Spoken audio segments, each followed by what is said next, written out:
गौतम बुद्ध को कैसे मिली ज्ञान। राजा के यहाँ बुद्ध का जन्म हुआ। पिता ने ज्योतिषियों को बुलाकर भविष्य पूछा। उन्होंने कहा, या तो यह होगा और या तो यह साधु होगा। एक तरह से देखा जाए तो सच्चा भीतर से साधु ही होता है। जब ज्योतिषियों की भविष्यवाणी राजा ने सुनी तो वे घबरा गए कि मेरा बेटा साधु हो जाए, ऐसा ठीक नहीं होगा। राजा ने पूछा, कोई उपाय बताएं, क्योंकि मैं चाहता हूं कि राजा का पुत्र राजा ही बने। ज्योतिषियों ने कहा कि इसका लालन पालन व पूरा जीवन बड़ी सावधानी में बिताना होगा। आपका पुत्र सिद्धार्थ कभी किसी बूढ़े व्यक्ति को न देखे, कभी किसी बीमार व्यक्ति को न देखे और कभी किसी मरे हुए व्यक्ति को न देखे। जब तक ऐसा होगा तब तक वे राजा ही बने रहेंगे, अगर ऐसा नहीं हुआ तो वे साधु बन जाएंगे। राजा शुद्धोधन ने अपने पुत्र सिद्धार्थ के लिए बढ़िया से बढ़िया, बड़े बड़े महल, अच्छे से अच्छा भोजन, दास दासियां और खाने पीने के सामान आदि वस्तुओं के ढेर लगा दिए। पिता ने पुत्र को सुख सुविधाओं में इतना उलझा दिया कि उसे बाहर का संसार याद ही नहीं आया। शुद्धोधन ने समझ लिया कि अब इतने सुखों के आगे साधु बनने का प्रश्न ही उपस्थित नहीं होता। वे निश्चित हो गए। राजा शुद्धोधन ने बिल्कुल पक्की व्यवस्था कर रखी थी कि उनका पुत्र सिद्धार्थ जीवन में कभी भी वृद्ध, बीमार और मृतक व्यक्ति को देख न सके, क्योंकि वे अपने पुत्र को खोना नहीं चाहते थे। सिद्धार्थ का जीवन ऐश्वर्य और सुख सुविधाओं में बीत रहा था। उनके जवान होने पर एक सुंदर कन्या यशोधरा से उनका विवाह हो गया। विवाह हो जाने पर शुद्धोधन की आधी चिंता मिट गई। अब तो शादी हो गई, अब कहाँ जाएगा। अब तो मेरा पुत्र बंधन में बंध गया है, अब उसके कहीं जाने का सवाल ही नहीं उठता। 1 वर्ष बाद बेटे का भी जन्म हो गया। उसका नाम राहुल रखा गया। अब राजा शुद्धोधन को बिल्कुल पक्का विश्वास हो गया कि अब यह कहीं नहीं जा सकता।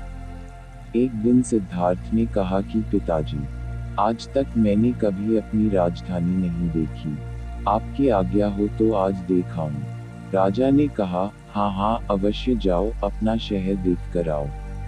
एक सारथी को भी साथ में भेजा गया कि जाओ राजकुमार को राजधानी घुमा फिरा कर लाओ। फिर भी राजा ने चाक चौबंद इंतजाम कर रखा था कि कहीं चूक न हो जाए। सिद्धार्थ के लिए राजधानी के प्रमुख मार्ग खूब सजाए गए थे, पर घूमते घूमते सिद्धार्थ ने थोड़ा उल्टा मार्ग ले लिया। वे उस मार्ग से गुजरने लगे जहां पर तैयारी नहीं थी, और आज उनको बहुत आश्चर्य हुआ जब पहली बार उन्होंने एक बूढ़े आदमी को देखा, कमर झुकी हुई, पूरी चमड़ी में झुर्रियां पड़ी थीं। वह परेशानी और दुख से बेहाल था। उसकी चाल बहुत धीमी थी। बूढ़े की झुकी हुई कमर को देखकर सिद्धार्थ को एक झटका लगा और सारथी से उन्होंने पूछा, क्या एक दिन मैं भी बूढ़ा हो जाऊंगा। सारथी ने कहा, हाँ राजकुमार, हर व्यक्ति के जीवन में 3 अवस्थाएं आती हैं, बचपन, जवानी और बुढ़ापा। एक दिन तुम भी बुढ़ापे की अवस्था में जाओगे। हे राजकुमार, यह संसार का नियम है।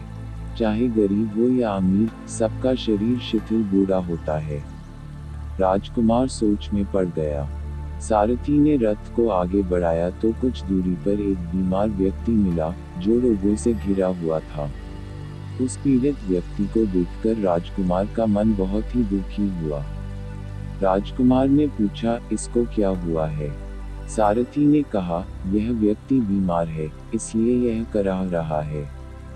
इस संसार में दुख और सुख दोनों हैं। यह अपने अपने भाग्य की बात है कि कोई दुखी है और कोई सुखी है। क्या मैं भी कभी बीमार हो सकता हूँ। सारथी ने कहा, आप यह विचार अभी छोड़ दें। समय बड़ा बलवान होता है। ये सारी बातें कर्मों पर निर्भर करती हैं। चाहे राजा हो या रंक, सुख दुख सब पर आते हैं। अगर शरीर में कोई रोग आना है तो वह आएगा। यह सब सुनकर राजकुमार सोच में पड़ गया। सारथी ने रथ को कुछ आगे बढ़ाया तो सामने से 4 कंधों के ऊपर एक रथी को जाते हुए देखा। राजकुमार ने ऐसा पहली बार देखा था। उसने सारथी से पूछा, यह क्या है। यह आदमी मर गया है। यह मुर्दा है। जो व्यक्ति मर जाता है उसको बांधकर शमशान भूमि में ले जाते हैं। फिर वहां पर उसे जला दिया जाता है। राजकुमार ने कहा, क्या सबको मरना पड़ता है? हाँ, सबको मरना पड़ता है। यह मृत्युलोक है। जो जन्म लेता है उसे कभी न कभी अवश्य ही मरना पड़ता है। तो इसका मतलब यह हुआ कि ठीक इसी तरह से एक दिन मुझे भी मरना होगा, मेरी देह भी मुर्दा होगी और मुझको भी 4 कंधों पर उठाकर ले जाया जाएगा। मुझको भी ऐसे ही रस्सियों से बांधा जाएगा। मेरे भी आगे पीछे घर के सदस्य रोएंगे, तड़पेंगे और जिस संसार को मैंने इकट्ठा किया है वह सारा का सारा मुझसे छूट जाएगा। इसका मतलब यह हुआ कि क्या एक दिन मैं भी मर जाऊंगा? क्या एक दिन यशोधरा भी मर जाएगी? क्या एक दिन मेरा राहुल भी मर जाएगा? सारथी ने कहा, हाँ राजकुमार, एक दिन मैं भी मरूंगा, आप भी मरेंगे, यशोधरा भी मरेंगी और राहुल भी मरेगा, क्योंकि यह सब मरने के लिए ही पैदा होते हैं। उस रात सिद्धार्थ सो न सके, सोचने लगे कि क्या संसार में इतना दुख है, रोग है, बुढ़ापा है, और ऐसे में मैं खा पी कर कैसे जी सकता हूँ? नहीं नहीं, ऐसा मुझसे नहीं हो सकता।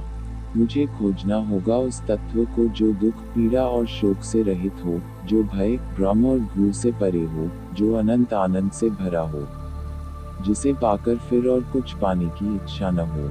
सिद्धार्थ वैराग्य के शिखर तक पहुंच चुके थे। बस उसी रात को उन्होंने घर छोड़ दिया। सारथी से कहा कि नगर की सीमा से दूर ले चलो। नगर के बाहर पहुंचकर सारथी को लौटा दिया। फिर कई दिनों तक वन में चलते गए। एक घने पीपल के वृक्ष के नीचे आसन लगाकर ध्यान में लीन हो गए।